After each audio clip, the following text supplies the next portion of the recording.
अरे इल्जाम लगाने वालों, तुम जितना इल्जाम लगा सकते लगा लो, मगर हम अपनी लड़ाई से पीछे हटने वाले नहीं हैं। जब तक भारत का संविधान जिसको बाबा साहिब अम्बेडकर ने लिखा, उस संविधान में जो बाबा साहिब अम्बेडकर ने जिन बातों का जिक्र किया कि पॉलिटिकल जस्टिस को हासिल करना है, इंशाअल्लाह ताला असदुद्दीन ओवैसी की जिंदगी जब तक अल्लाह मुझे जिंदा रखेगा, हम इस लड़ाई को जारी रखेंगे। और मैं आपको बताना चाह रहा हूं कि यहां पर उत्तर प्रदेश में आप देखते हैं कि एनकाउंटर के नाम पर कई मासूम लोगों को तकलीफ दी जाती है। मीडिया ने रिपोर्ट किया कि 17,000 एनकाउंटर हुए।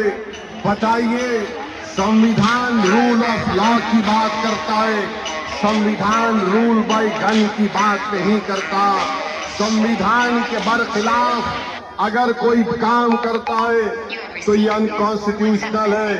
ये मैं नहीं बल्कि सुप्रीम कोर्ट के जज ने कहा कि उत्तर प्रदेश में समानता व्यवस्था है। इलाहाबाद हाई कोर्ट के जज जनाब विनोद साहब ने बात कही है। 19 मार्च को मंसूर अहमद को पकड़ लिया गया, पुलिस कस्टडी में रखकर जुल्म किया गया, एनएसए लगा दिया गया। इलाहाबाद हाई कोर्ट ने फैसला किया कि मंसूर अहमद को 2 लाख रुपए पुलिस के उस ओहदेदार को देना पड़ेगा। उत्तर प्रदेश के मुख्यमंत्री को मैं थोड़ा बताना चाह रहा हूं कि वो बार बार हर चीज में कहते हैं कि माता है। उत्तर प्रदेश के मुख्यमंत्री, मैं आपको बताना चाह रहा हूं, शायद आप पढ़ना लिखना नहीं जानते हैं। संविधान की दफा 48 को उठाकर पढ़ लीजिए मुख्यमंत्री, वो क्या कहती है संविधान की दफा 48?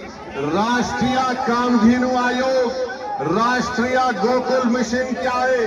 अगर ये सब है तो फिर अगर आप जो बात कह रहे हैं तो क्या बीजेपी के लोग जो सत्ता में वो इंसान नहीं है, क्या बायोलॉजिकल है? मेरे अजीज दोस्तों और बुजुर्गों, जो मुस्लिम अक़लियत को निशाना बनाते हैं, मैं उनसे पूछना चाह रहा हूं, क्या उत्तर प्रदेश पूरे भारत का सबसे बड़ा बीफ का एक्सपोर्टर नहीं बन गया? 40 से 60% बीफ का एक्सपोर्ट उत्तर प्रदेश से होता है और मुख्यमंत्री इस पर खामोश हो जाते हैं। मैं आपको बताते हुए तकलीफ महसूस करता हूं कि संभल में मुस्तफा कादरी मस्जिद को गवर्नमेंट की जमीन कहकर शहीद कर दिया गया और वहीं पर वाराणसी में असगैर शाहिद मस्जिद को शहीद कर दिया गया रेलवे लाइन कहकर। और उत्तर प्रदेश में संभल की मस्जिद को जब तोड़ दिया गया तो मस्जिद से पुलिस ने बताया कि वहां से पोस्टर निकले जिस पर लिखा हुआ था आई लव मोहम्मद। मैं बताना चाह रहा हूं कि दुनिया के जितने मुसलमान हैं उन तमाम का ईमान यह है कि हम मोहम्मद सल्लल्लाहु अलैहि वसल्लम से मोहब्बत करने वाले हैं। हमारा ईमान ही मुकम्मल नहीं होता जब तक हम मोहम्मद सल्लल्लाहु अलैहि वसल्लम से मोहब्बत नहीं करते हैं। अगर कोई उत्तर प्रदेश की सरकार ये समझ रही है कि पोस्टर दिखाकर आई लव मोहम्मद के दिखाकर आप उत्तर प्रदेश या भारत के मुसलमानों से मोहम्मद सल्लल्लाहु अलैहि वसल्लम की मोहब्बत को कम कर सकते, हम मर जाएंगे मगर हमारे मरते वक्त भी हमारी जबान पर होगा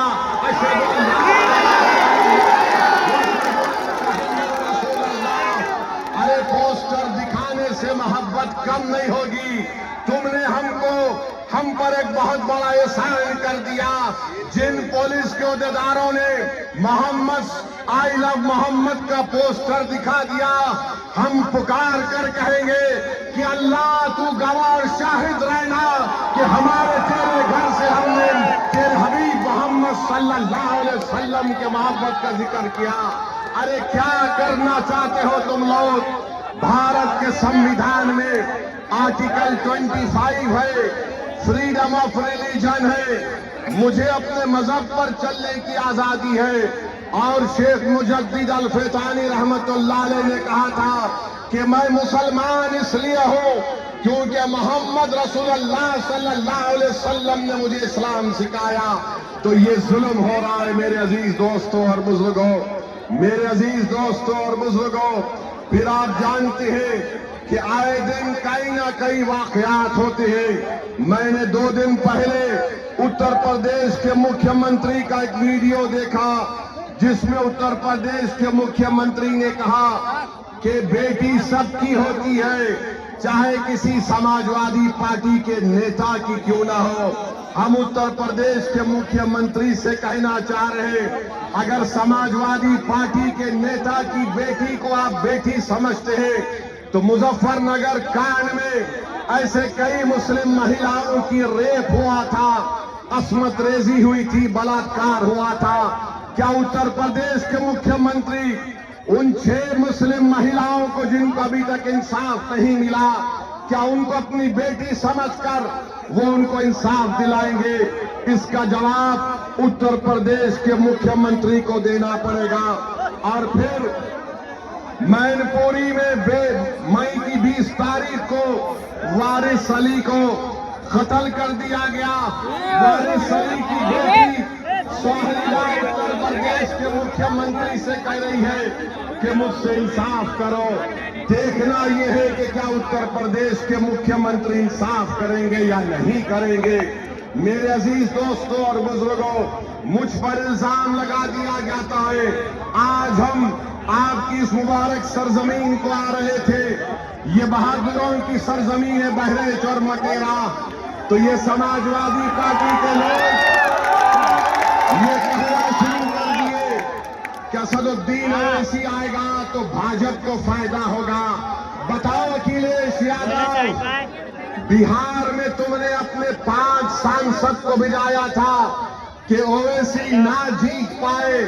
तुम्हारे 5 सांसद सीमांचल किशनगंज में आकर 15 दिन बैठ गए, रोज मीडिया से बात करते, रोज गांव-गांव जाकर जनता को बताते, मगर नतीजा क्या निकला? जिन 4 विधायक को अखिलेश यादव के भाई तेजस्वी यादव ने मंजलिस से तोड़ लिया था, सीमांचल की जनता को लाखों सलाम। उन्होंने अखिलेश यादव की इस नापाक मंसूबे को नाकाम कर दिया और मंजलिस के 5 विधायक को कर दिया। हम यहां पर आ रहे और फिर शुरू हो गए बी टीम है। अरे सुन लो समाजवादी पार्टी के तमाम जिम्मेदारों, बताओ बंगाल को तुम गए थे अखिलेश दीदी की मदद करने के लिए और वहां पर लाइन लगाकर बीजेपी में शामिल हो रहे, तो क्या मैं अटल कुर्सी पर कर उन पर फूका था कि तुम जाओ बीजेपी? बेशर्मी की हद कर दिए। अरे कल तक जो कहते थे कि दिल में